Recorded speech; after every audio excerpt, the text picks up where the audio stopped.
Praise the Lord, brothers and sisters. I am your brother Royal Priest. I am so glad to meet you in this video. I am fine and blessed. I believe that you too are fine and blessed. So today in this video, we are going to talk about a topic. Hey y'all, come look at this.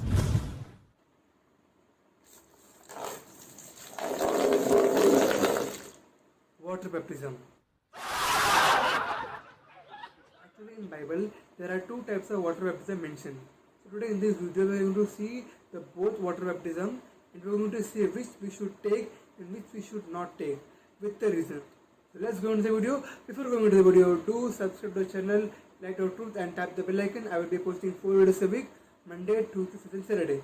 Let's go into the video.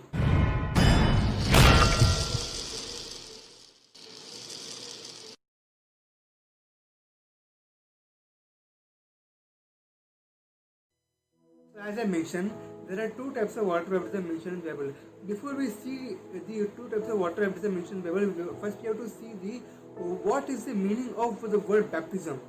What is baptism? So actually, if we see that word baptism in the real origin Bible, that is Greek Bible, which is the origin of the Bible, in that verse, in that Bible, the word used for the baptism is baptizo, which means I will spell that Baptizo. The word baptizo means getting immersed into fully, or getting fully overwhelmed by it. Like a baptism, baptism means making little wet or making a little immersed. No, it is about fully getting immersed and getting fully overwhelmed by it.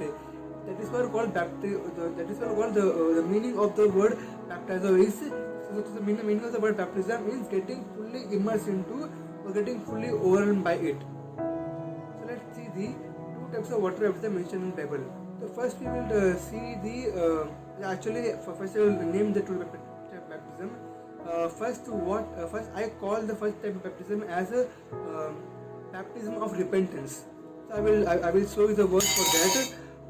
This was the baptism introduced by John the Baptist. Actually, even John the Baptist was the first to introduce something called water baptism. Actually, I even made a video upon John the Baptist. You can see in my profile. Click on my profile. You can see the video. Anyway, back to the video. John the Baptist was the first to introduce something called water baptism in the Bible. So let's see what. So as I mentioned that name. Baptism repentance, it was introduced by John to the people. So let's see what does the Bible has to say about it. So let's go to the verse. Actually, it is written in all the four Gospels. I will mention about it.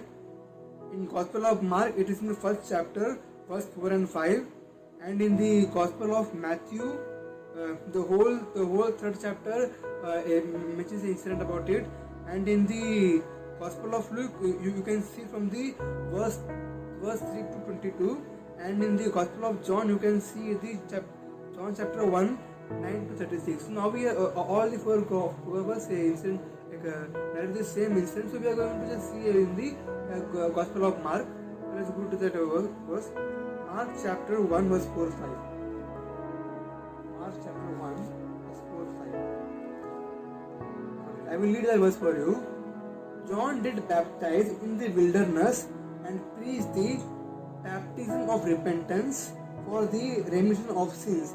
And there went out unto him all the land of Judah and they of Jerusalem, and were all baptized of him in the river of Jordan, confessing their sin. So this was the first water baptism mentioned in the Bible or introduced by the John the Baptist to the world. So we see that this was the baptism given by John the Baptist to the people, making their sin to confess. And this baptism was before the old covenant, before the new covenant was established. So my question is to you: should we take this water baptism? What do you think? 1 hour later.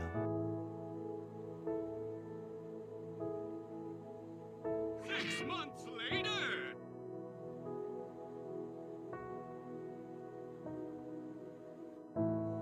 2,000 years later. Absolutely no. I will tell you 3 reasons why you should not take this baptism and why it's not for you. So first this baptism makes you to confess sin. Because in the new covenant there is no need of any sin confession for anything.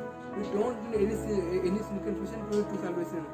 In new covenant, sin confession cannot lead you to salvation. And even in the New Testament, New Covenant, if we see that sin confession doesn't lead you to salvation, nor sin confession matters to nothing. Actually, even I made a video upon sin confession, and the title is "I believe in sin confession." You can just click on the profile, you can see that video. Back to the video. In New Covenant, sin confession doesn't lead to salvation, nor is relevant to the baptism. So this is the first reason you don't need to do this baptism, because this baptism taken by confessing the sin.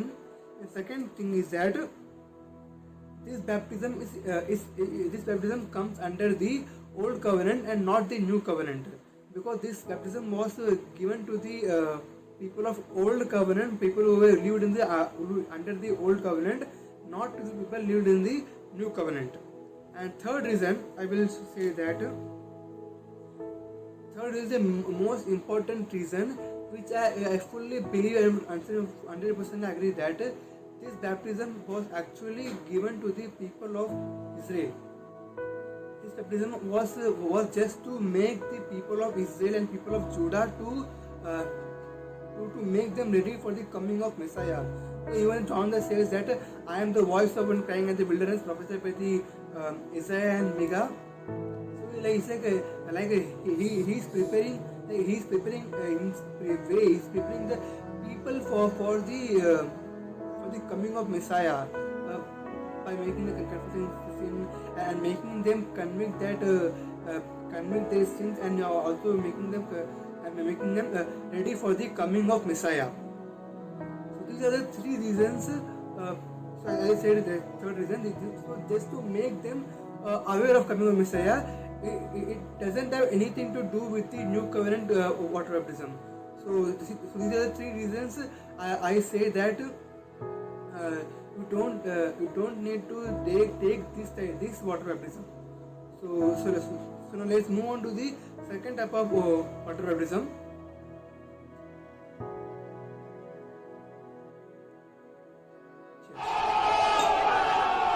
And this second type of water baptism is mentioned in the 2 Gospels. One is mentioned in the Matthew chapter 28 verse 19-20. The second is mentioned in the Mark chapter 16 verse 15-16. So we will go to the Matthew. Actually, both are same.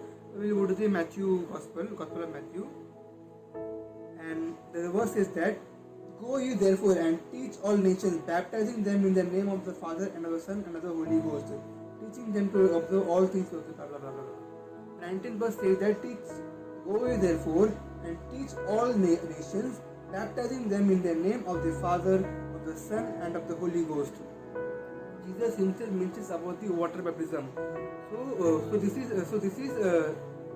this baptism is new. This baptism is not talking about the baptism given by John, because the verse says that, "Teach all nations, baptizing them in the name of the Father, Son, and Holy Ghost."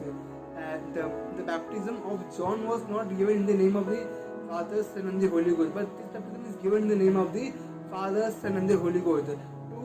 Both are two different water baptism. And I will just give you a small definition for this water baptism.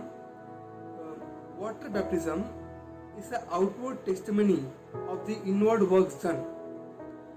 Actually, during salvation, what happens is that you become dead to sin and you begin to live for righteousness. You begin to live with Christ. At salvation, what happens is that your dead spirit, which is dead to sin, when you confess your love, when you confess as your Lord, your dead spirit gets rejected with Christ and start to live for righteousness. Because even verse says that we are dead to sin, we are dead to sin and now living unto righteousness. Even the many verse says that we were buried with Christ and we were raised with Christ and we were sitting in the and we were in the right hand of God and we are sitting in the throne of God with Christ at the body of Christ. We have many uses for that. And this water baptism is just a symbol for that. We are dead to sin and living righteousness. I will show you one verse for that. Romans chapter 6 verse 3-4. Romans chapter 6 verse 3-4. I will read the verse for you. Know ye not that so many of us were baptized into Jesus Christ, were baptized into his death. Therefore we are buried with him by baptism into death, that like as Christ was raised from the dead by the glory of the Father, even so we also walk in newness of the life. And this was that we were buried with Christ, and if we read it further it says that we were raised with Christ. So the water is a symbol of that. We were dead to sin and now living in righteousness. Actually, when you go into the water, when a pastor, preacher, whoever gives you water baptism, when he baptizes you during the baptism, when he immerses you into water, it resembles that you are buried with Christ. You are dead with Christ, like you are dying with Christ or getting buried with Christ. It resembles that you are getting buried with Christ. And when you come out from that, it resembles that you are getting resurrected with Christ. You are raised from the sins and you are getting and you live in righteousness. Like you are getting raised with Christ. You are getting resurrected with Christ. That symbolizes it. Water baptism is a symbol of like you getting buried with Christ and getting raised with Christ. This is what the water baptism is all about. And water baptism is not salvation. Water baptism is not the completion of salvation. Salvation is different. Water baptism is different. Salvation is something happens inside you, and water baptism is something to show to the world which happened inside you.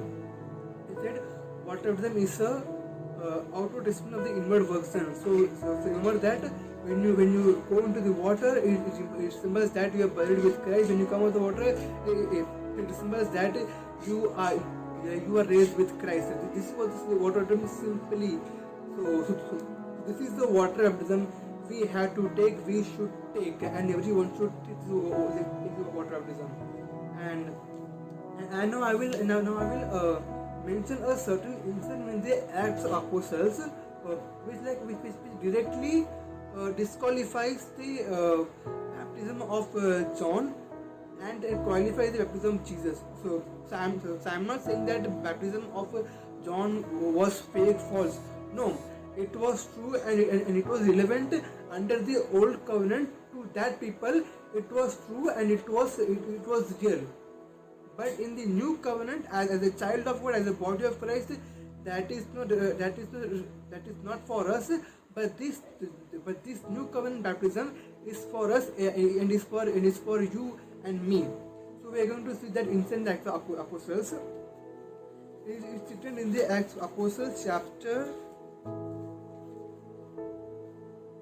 19 verse 1 to 5. Will you say that verse? I will just narrate this incident in a short. What happens is that Paul passes through the Corinth and comes to the place called Ephesus, and where he finds some disciples. Some Bible doesn't mention who disciples, but it clearly when we read further, it clearly we come to know that those were the disciples of John or the followers of John. We can say that. So Paul says to them, have you received the Holy Ghost since you believed? So Paul is asking to them, have you received the baptism in the Spirit? Actually, even I am going to make a dedicated video upon the baptism of Spirit in the coming week. So wait for that. So he says that have you received the baptism in the Spirit? So they said, no, and even we have not even heard about that. So Paul asked them, so what were you baptized? So unto what them then were ye baptized. They said, unto John's baptism. So they are talking about the baptism of repentance, the baptism of John, which I mentioned earlier in the video. And then Paul says that John verily baptized with the baptism of repentance. See, that's what the word is also mentioning. John verily baptized you with the baptism of repentance. But Paul continues, saying unto the people that they should believe on him which Christ should come after him, that is on the Christ. See, even Paul is saying that baptism was just to make aware and make them ready for the coming of Messiah, not for the salvation. And in the 5th verse, when they heard this, they were baptized in the name of the Lord Jesus. So Paul is giving them another water baptism in the name of Jesus. So yeah, when I proved that for New Covenant that John's baptism is not relevant, but for New Covenant the water baptism which is given in the name of the Father, Son and Holy Ghost, that is for us. So these are the two water baptism mentioned in the Bible, and also made it clear which we should not, which we should take, and why not and why yes. So that's all in the video. So thank you. If you got something to learn from the video, like the video, share the video with your friends, and let me know your views in the comment section. Thank you, and do subscribe to the channel, like the truth, and tap the bell icon. And thank you. Until I meet in the next video, God bless you.